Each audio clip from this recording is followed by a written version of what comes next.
Oh my god! Yeah, I never saw any of this starry stuff on the action cards. I just saw the gray, like the lighter gray title border. I hope you have this as like a denouement after everything else. Oh, this will be the opening. What the fuck's going on down there? Hey, Aaron. Now we're in the podcast. Hey, how you doing? Pretty good. I'll get right to the point. This is a little thing where we're going to reveal some cards from Wave 2 of the Transformers TCG, Rise of the Combiners, I believe was the name. Those are a lot of words that tend to jumble in my head because of the number of things called Rise of the Age of the Combiner Wars of the Titans of Prime. So Return of the Titans of Prime. But basically, we're going to just tell you our spoiler cards. And then if you want to stick around, we're then going to go into some preliminary tech ideas based on these spoiler cards. Alphabetically, Acid Storm Toxic Terror is a 6-star, ranged on both sides, plain on one side, Decepticon character card. He's a 3-10-0 on the plain side, a 2-10-0 on the bot side.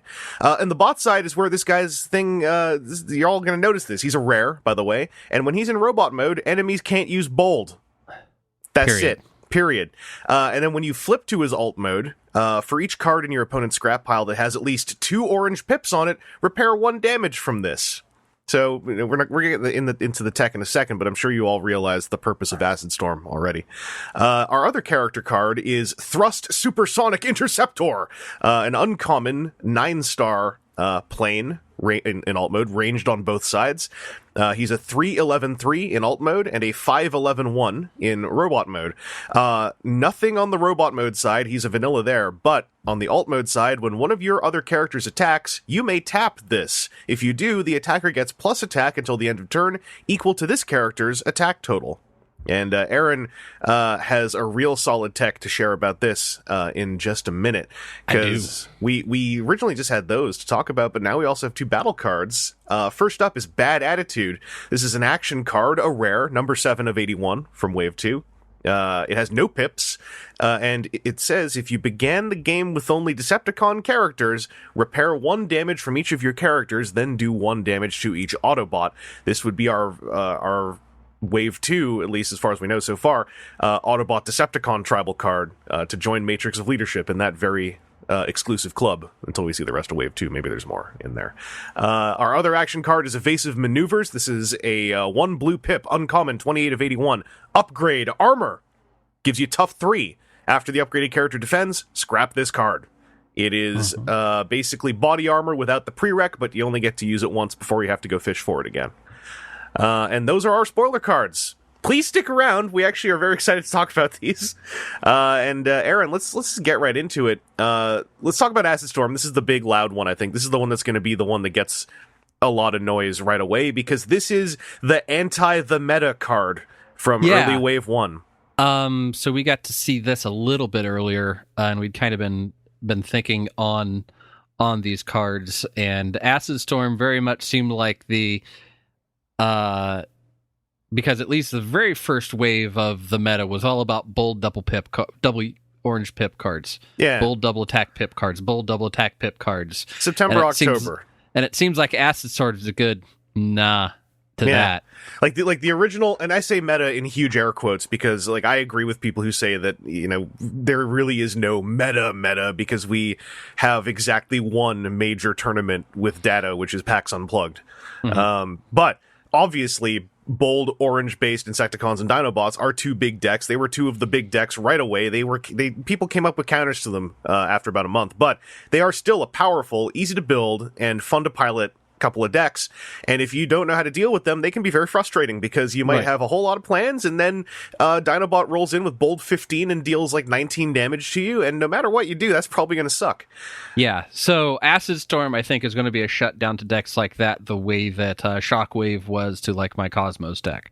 Yeah. Of just like, oh, you have a deck and that's fun, but you rely on this thing, and trying to do that is going to be, at least in this case, not self-damaging, but going to not be happening. What it means is that if you're running a pure bold deck, be aware that there is a hard counter. And so that means like, maybe you just deal with it. That's the risk you take. Are they running Acid Storm or not? Or the current bold decks, and maybe using stuff we don't know about in Wave 2, will adjust to compensate for this and have a plan B, for instance. And also, I think that obviously the robot mode on Acid Storm is the big news. The alt mode flip is a cute ability that, unless there are a ton of extra double orange cards in Wave 2, is going to be like, well, this is a fun thing for if they really go after him. Well, I think that's something that will help Acid Storm out, though, because he has 0 defense. Oh, absolutely. It's just So I think Acid Storm, if that is up against a bold deck, like Acid Storm, if you're playing as Acid Storm, he's probably going to be the last one that you attack with. Oh, you want to protect this boy. To keep him safe, because he's throwing that shield up. And, if you manage to have like direct damage or get lucky with phasing and get a hit or 2 in on him, like that flip to let him use bold for a turn or so may be necessary in order to peel that damage off. Oh, so, yeah, it's just that I think even with their bold shut down, 0 defense and 10 health, that is still something that can be punched 1 or 2 times. Mm-hmm. So I think that the alt mode flip is something that does not make him indestructible. I would say don't rely on that to protect him. You're going to want. I think it gives good breathing room. Oh yeah, if you're running Acid Storm, I'd be like off the top of my head, I would throw a Heroism into that deck. If I'm not running pure planes, I might even I don't know. Acid Storm could have a place in like an Insecticon's deck with Scrapnel, where you're like, okay, 1 less Insecticon, but also we're gonna make it so that we have bold and you don't, and then you got to get through Scrapnel if you want to touch Acid Storm. That's a real kludgy example, but obviously if you're running Acid Storm, you want to protect this guy at least until you wipe out the most scary user of bold on the other team. Yeah. As for Thrust, so we got our little combo. We got our little combo with Thrust. I only am thinking as far as the 2-character combo. Aaron, it sounds like you have a whole deck put together. Yeah, but... So Thrust, his big exciting thing is his alt mode ability of basically he like attacks alongside somebody else. Yeah, but he's not actually attacking. But it's not actually attacking. So like right off the bat when we saw this, we went to RC. RC, whatever her attack is Pierce. Mm-hmm. And that's a gross thing to do to somebody.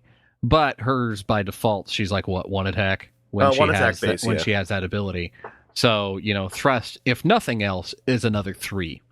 Right, a permanent leap into battle. But then the cute thing, which I'm sure the FAQ will answer when this stuff comes out, so you put a grenade launcher on Thrust, it gives him +4 attack, and if you use his ability, he's never attacking, he is tapping.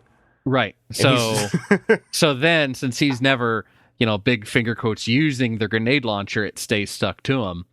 And so now if you do that alongside RC, that's Pierce 8, regardless of what you flip or what RC's wearing.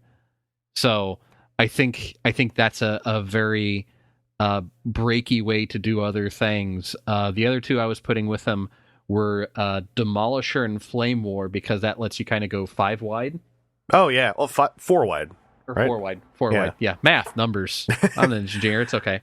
But yeah, like this guy is basically a living buff, and kind of like Acid Storm, you're kind of playing him to run one side of him, for the most part, and it's almost a little. It's not broken. It's a little busted that the good side is the plains side, which means if you have this guy in a plains deck, whatever those may be in Wave 2, you never have to worry about flipping him.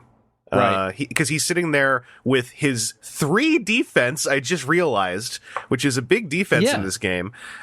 He is providing the existence of a plane, which can be huge in a plains deck, and he's also providing this one-shot buff. The balancer of this is he taps when he uses the buff. So you are then turning him into a target.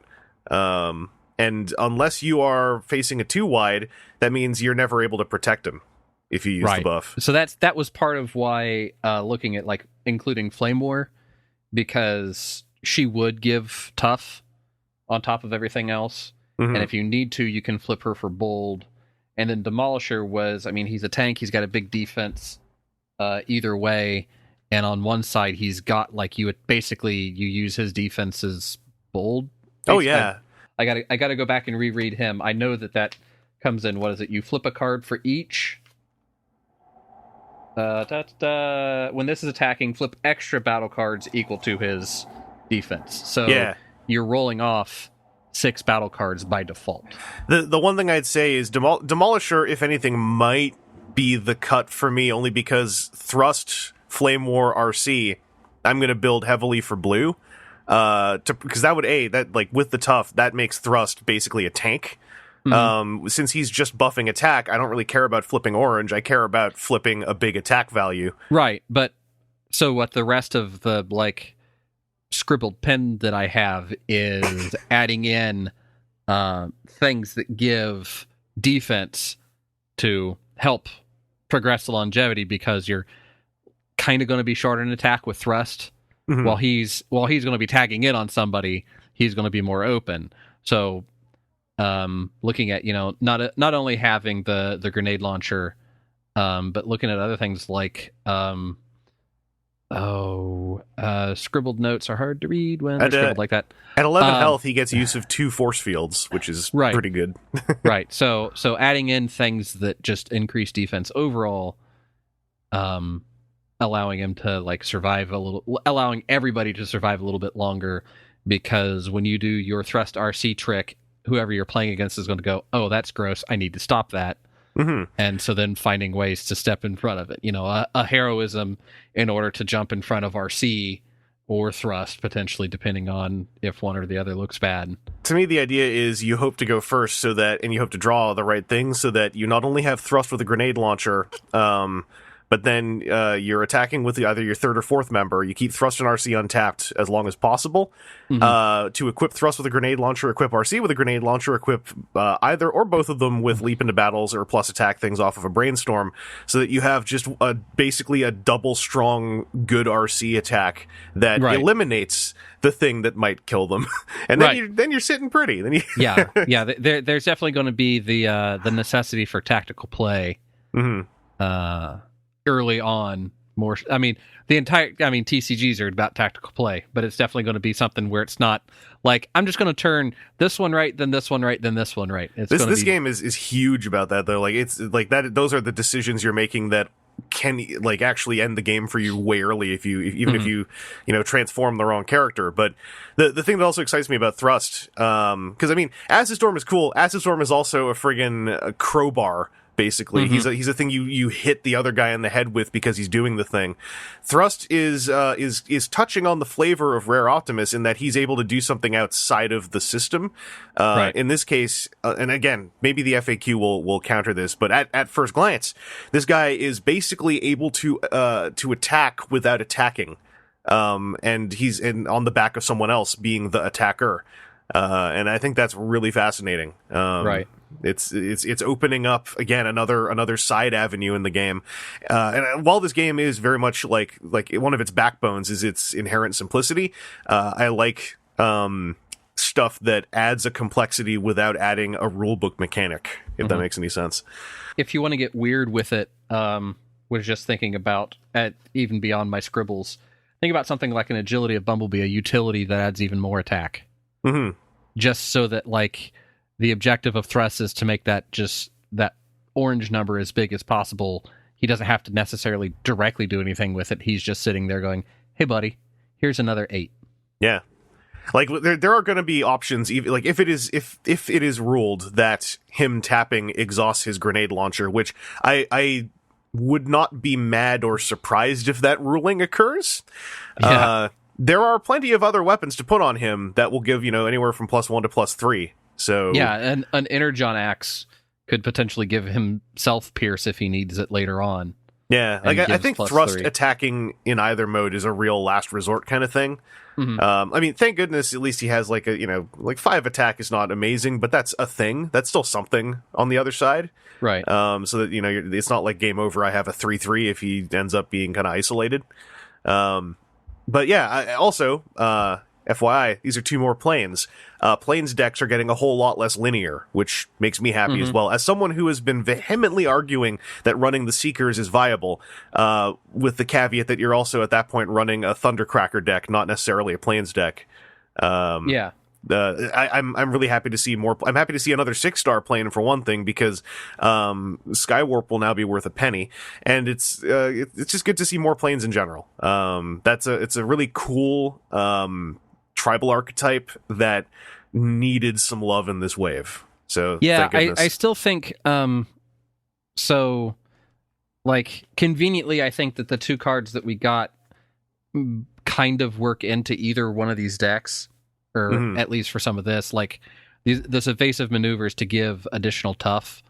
Yeah, come at my two guys who are annoying utilities. Right, right. Here, I get to flip additional cards. Yeah, it's not so great that they scrap and it doesn't give a base, but, I mean, it's a blue card in and of itself, so it'd be in the deck to help out. And this is definitely something to give that, like, additional turn. You know, I'm going to get one more round out of this because, man, tough.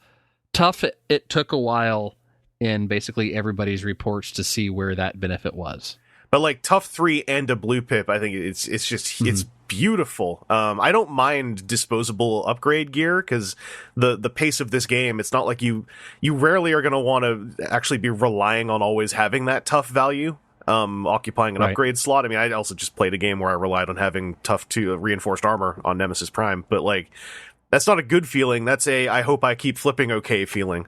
I'm into upgrades that are disposable because it's like I need to make it through this one combat and then the plan must continue, you know? I can't just sit here hoping this keeps going on. It's also interesting because evasive maneuvers in every way, shape, and form comes off like an action card but is a one-shot upgrade. And I'm sure there's probably some kind of intention behind that. Which I wonder how many ways with the way the system is, at least right now, that like when you're on the defense, you're kind of a passive player. Yeah, like currently in Wave 1, it's like if you're on the defense, there's a 30% chance you're running tanks with Pierce. I mean, I've actually been building... I'm saying when you're not the active player, you're entirely a passive player. It's not like other card games where there are specific cards that you can play it during the opponent's turn or in the middle of an opponent's action. Yeah, you don't have with Transformers, since it's you go, you do all your things, I go, I do all my things. This is kind of, I guess, a way to slip in well, actually, and while you're doing your thing. Well, it's kind of like, I mean, there's a couple things that are along those lines in Wave 1, at least tangentially. Like one off the top of my head is Jazz's armor ability, where it's like, well, if I flip 2 white, then I have a better than Scrapnel ability. I'm taking 2 damage. Right. And do you know how many times in the last couple weeks I have faced Jazzes who very consistently flip 2 white cards on the defense? Probably a frustratingly high number of times. It is kind of cool though, because there was also a lot of locally the tone around Jazz was very who is this guy? And I'm happy Jazz matters because also I love running cars with double matrices of leadership. It's just it's silly, but Bad Attitude, the other card. I like the idea of this. Like Matrix of Leadership on its own in a vacuum in Wave 1 came off super weird that it was Autobot only, mechanically speaking, because it's like, here's the one card that is Autobot only in a game that almost aggressively says it doesn't really matter if you're running Autobots or Decepticons. Right. So finally, I say finally, I kind of mean it. Finally, we're seeing the Autobot Decepticon thing also being treated as a tribal, which to me encourages some deck building ideas way more so than the discouraging of deck building ideas that would exist if it was like you can only run faction specific teams, right? And you'd need a card to break that. Now instead it's like, here's a card that encourages a faction specific thing, which also incidentally 2 of the deck archetypes, one can say, Planes and Insecticons, are basically Decepticon decks. And this is huge for a Planes deck. This is huge. This I can see, so I'd kind of penciled the Planes deck that I'd penciled together before was Acid Storm, and then Slipstream and Starscream Air Commander. Yeah. And that just squeaks out to 25. It's the rough thing that there's still, most Planes are 8-ish. Well, if you're running the Slipstream Planes deck that goes for this kind of damage, though, which is kind of the Planes deck in my head still, and it sucks because that involves a Gen Con card. But like, and I'll say again, hopefully we get someone who replaces Slipstream in a potential lineup who doesn't also change the direction of the deck so much, like Thundercracker does. Yeah, it was definitely a way. Like if it was a Slipstream deck, you're building to kind of like let the damage spread a little bit, because you're getting to offload that damage to other people. And most of your damage is happening outside of the actual like attack damage. Right. And so this like full pings are beautiful. Yeah, because like Starscream Aerial Commander is like when you attack, it deals damage. Yeah. Or attack with him, it deals damage. Oh no! I wrote these things down, and that's then... Slipstream. Starscream is you flip to alt mode and you do that's right. It's ping on the damage flip. for right. So with that you want to be all planes. So you flip them, you get an extra couple damage. Slipstream gets to pass off damage, and then like with Bad Attitude, that's maybe a little bit too much damage sitting on my guys right now to make me feel comfortable. I'm going to pull it away. Oh, and deal some damage to some of your guys maybe as well. So, it's basically doing a bombing run. A bombing run, I believe, is the one where you pass a damage from each plane. Not literally a bombing run, but... Oh, here, let's see. I got the cards right here. Because this thing also plays into my favorite planes combo. Yeah, bombing run is choose an enemy character, move 1 damage counter from each of your planes to that enemy. So, yeah, that is a bombing run in a planes deck. That's a kind of a second bombing run. Yeah, this is also bouncing off of a really good combo, in my mind anyway, which is the Photon Bomb bombing run, where it's you're doing 2 to everybody, and then you're passing 1 of those 2 on your side over to them, so it's 3 to all of them, 1 to all of yours.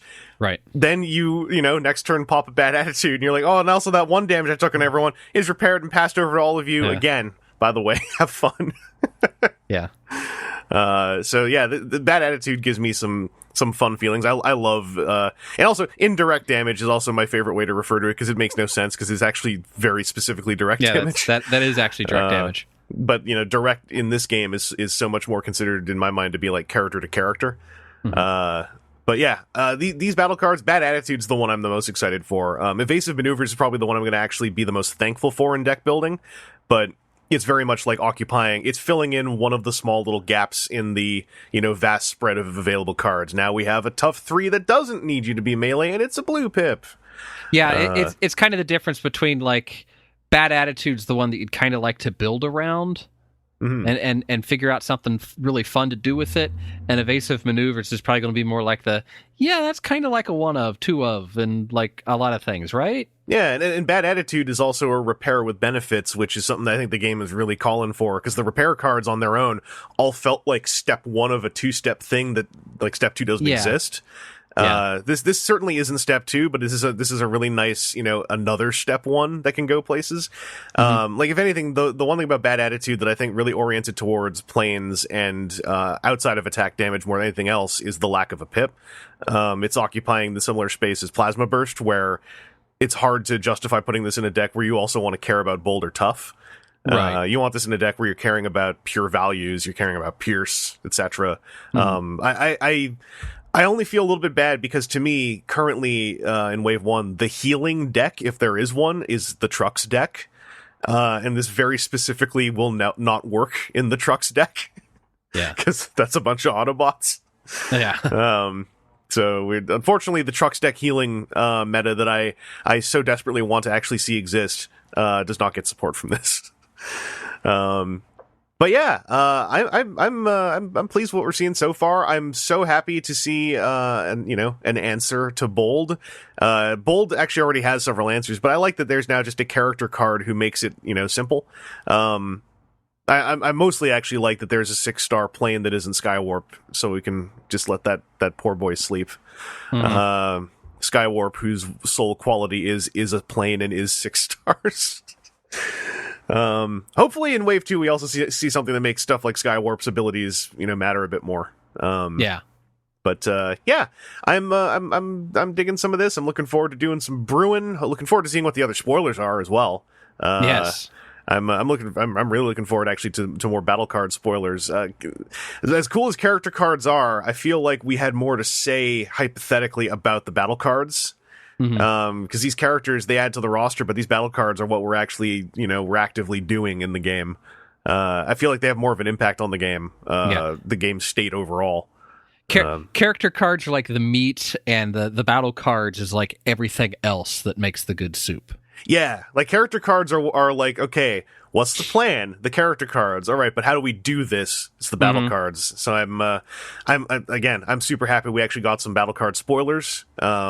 Because talking about Acid Storm and Thrust is fun, but specifically with one of these spoiler battle cards having so much relevance to planes, I'm happy with the little package we got here. So Wave 2, Rise of the Combiners, is coming out in it was in March in the States and everywhere that doesn't need special Canadian packaging. If I recall correctly. I hope that you guys are all enjoying the reporting on all this stuff, and drop some comments in here with your own thoughts on these cards. Let us know what your recipes are. Let us know if the FAQ updates to say, no, you can't do that with grenade launcher and thrust, you monsters. And Aaron, thanks for joining me in here. Hey, I'm glad to have been here and that we're getting the opportunity to do a bunch of this fun stuff. Yeah, and we'll have some more TCG podcasting coming up as well. We're always hoping to touch base with the WotC folks, and I don't know, we might think of some other reasons to talk about the TCG that don't involve the WotC folks. Send us questions that we might ask the WotC folks for the next time we have an interview.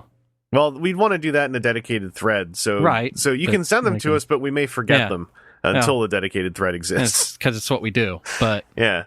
I have one Google Doc that says listener questions. And that's the one that second Google Doc could probably break you. Yeah, well, I already have like 35 other ones, but it helps to only have one that says WTF at the front. Seth questions about the TCG, and he's just confused and angry. Well, no, then he just starts telling me about some fun stories from his D&D campaigning. But yeah, we'll talk to you all later. And if you've not tuned into WTF TFW, we are at WTF.TFW2005.com. Excerpts do go up here on YouTube, but as well as the entire TCG podcasts. But for the main podcast, if you just want some Transformers talk that is sometimes even on topic, head over and check it out if you like what you heard here. If you didn't, then go and check it out anyway. It's a thing people do on the internet. So it costs you all of nothing. Yeah, have a good time with it. And just don't leave angry reviews about it costing you all of nothing. No, please do, because Aaron still reads those, and then I hear about them with slight pain in his voice, and I'm like, oh right, iTunes reviews are still a thing. I don't even know how to find those anymore. I don't open iTunes for anything except to put music on my iPhone. But yeah, stay safe, everybody, and sling some cards. What the fuck's going on down there?